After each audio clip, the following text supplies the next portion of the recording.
So this video is about the most important aspect of any roaster, that is garbling.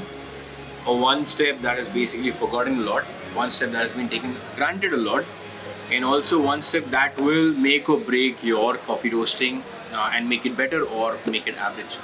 So this is one step that people talk often but really not take it very seriously, and this is what the entire video is all about. So hop on.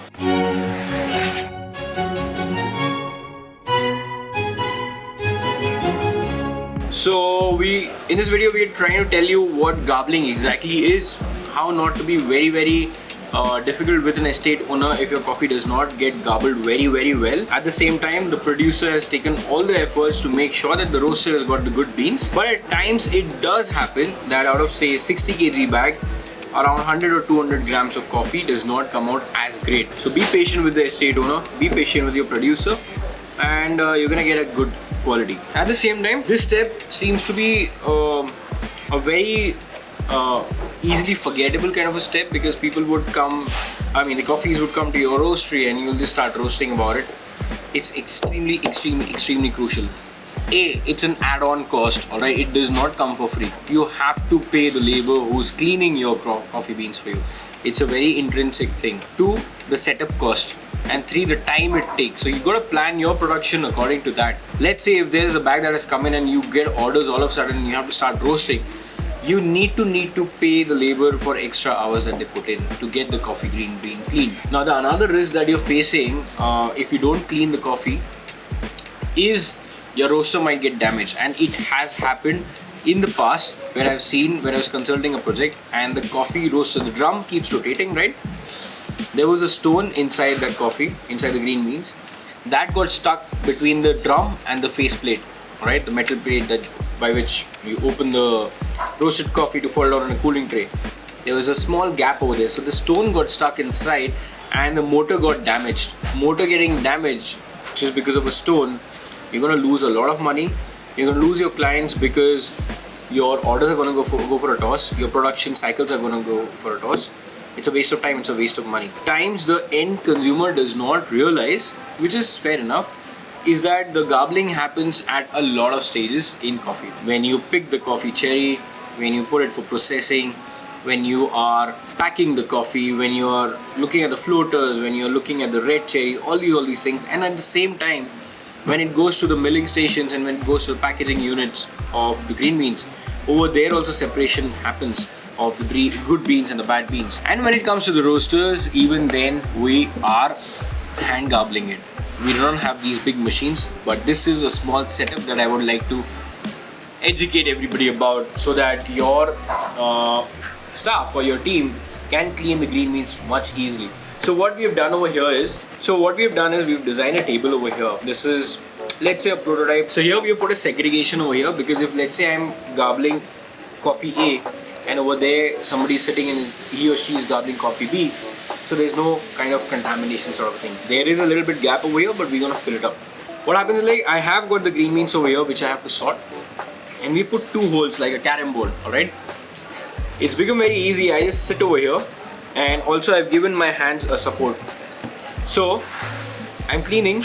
If this bean is clean, I'll just put it over here and it falls through the bucket down, where basically the green coffee bean, which is clean, gets collected. And if it is a defect, so there are a lot of defects which I'm going to talk about, but if there is a defect, we'll just put it from this hole, and there's another bag that's in which it gets collected. So we try to do this, that every estate we clean it, of course, but what we try to do is we try to maintain the statistics of how much coffee was clean in a 60 kg bag and how much coffee was there which was not clean. It's nothing to do with the refund that we want from an estate owner or something like that, but our producing partners also are very much interested in the data, just to know how much was a great good coffee and how much was something that was taken out, and what were the defects, so that they can improve on the next year. So it's a very good open communicative channel that we've got over here.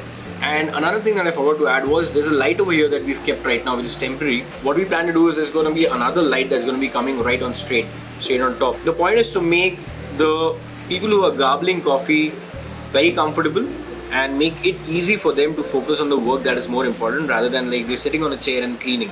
Alright, that's very important for us. Now I was talking about the defects. Now there are two kinds of defects.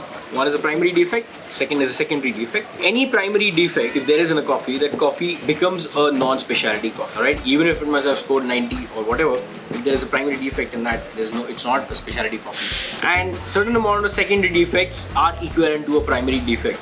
That is also there. So we got primary defect, we got secondary defect, and there is an entire green bean defect chart that is there. Now, for a coffee to be a specialty grade from a 350 gram sample, there should be 0 category 1 defects that are allowed. Category 1 defects are the primary defects, and less than 5 category 2/secondary defects are allowed. Alright, so category 1 defects are a full black green bean, that's basically called a full black, or full sour bean, or dried cherry pod. If it comes into your sample, that's not allowed. Foreign material, which is stone, brick, anything which is not coffee is a foreign material. Fungus or damaged coffee, so if there is a fungus or if there is like entirely damaged coffee, you don't want that.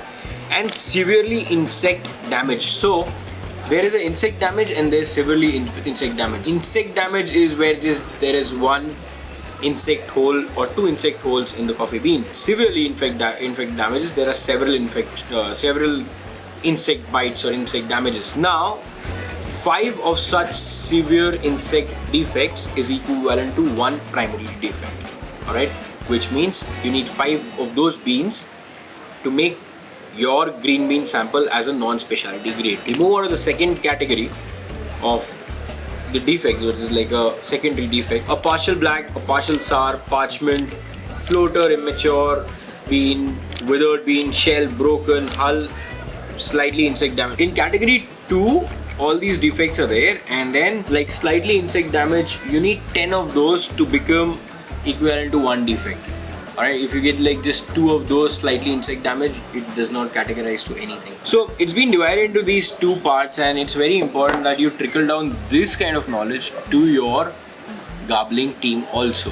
Alright, now remember that garbling is done by people who are not really educated. I mean, I am not putting a category on that, but usually when you go for any estate or any you want somebody to pick your coffee beans, so you have to make sure that you tell them in a very easier format. If you tell them in a full sour and all those formats, it is not going to work out. You got to tell them with example, you got to tell them with pictorial representation and everything, and make it very easier for them. And at the same time, they must have seen wheat and rice to be segregated easily, but coffee must be like the first time they must have seen. So you got to make it very easy for them. That's about it. So this video was all about this garbling, a step which is basically very underestimated, as I said in the beginning of the video. Please, all roasters, make sure you just have a table, be innovative about it, be functionally innovative about it, and make life easier for your garbling team. And consumers, please remember that you're paying money sometimes for all these things at the back end that we really don't